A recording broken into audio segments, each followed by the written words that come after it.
ஒரு பாத்திரத்தில் 1 டம்ளர் கருப்பு கொண்டக்கடலை, 1 டம்ளர் ரேஷன் பச்சரிசி, அரை ஸ்பூன் வெந்தயம், இது எல்லாத்தையும் 3 டைம் நல்லா வாஷ் பண்ணி நல்ல தண்ணி ஊற்றி ராத்திரி முழுக்க நம்ம ஊற வச்சு எடுத்துக்கலாம். அடுத்த நாள் பாருங்க நல்லாவே ஊறியிருக்கு. இதை மிக்ஸி ஜாருக்கு மாற்றி கூடவே சின்ன துண்டு இஞ்சி, 3 பல் பூண்டு, அரை ஸ்பூன் கல்லுப்பு, 2 காஞ்ச மிளகாய், அரை ஸ்பூன் சீரகம், இது எல்லாத்தையும் சேர்த்து நல்லா அரைச்சு அதை நம்ம ஒரு பாத்திரத்துக்கு மாற்றிடலாம். நான் அடை மாதிரி தான் செய்ய போகிறேன், அதனால் ஒரு பெரிய வெங்காயத்தை கட் பண்ணி அதை சேர்த்துக்கலாம்.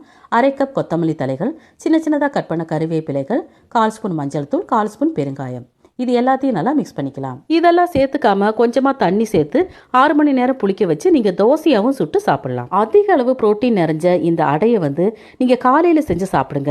உங்களுக்கு அந்த நாள் முழுக்க அந்த எஃபெக்ட் உங்களுக்கு நல்லாவே தெரியும். இந்த அடையை நீங்கள் கம்மியாக சாப்பிட்டா கூட உங்களுக்கு வயிறு நிறைஞ்ச ஃபீலிங் கிடைக்கும். இதுக்கு சைட் டிஷ் தேவையே இல்லை, சும்மாவே எடுத்து சாப்பிடலாம். ரொம்ப ரொம்ப டேஸ்டாக இருக்கும். வழக்கமான டிஃபனே செய்யாமல் இந்த மாதிரியும் செஞ்சு சாப்பிடுங்க.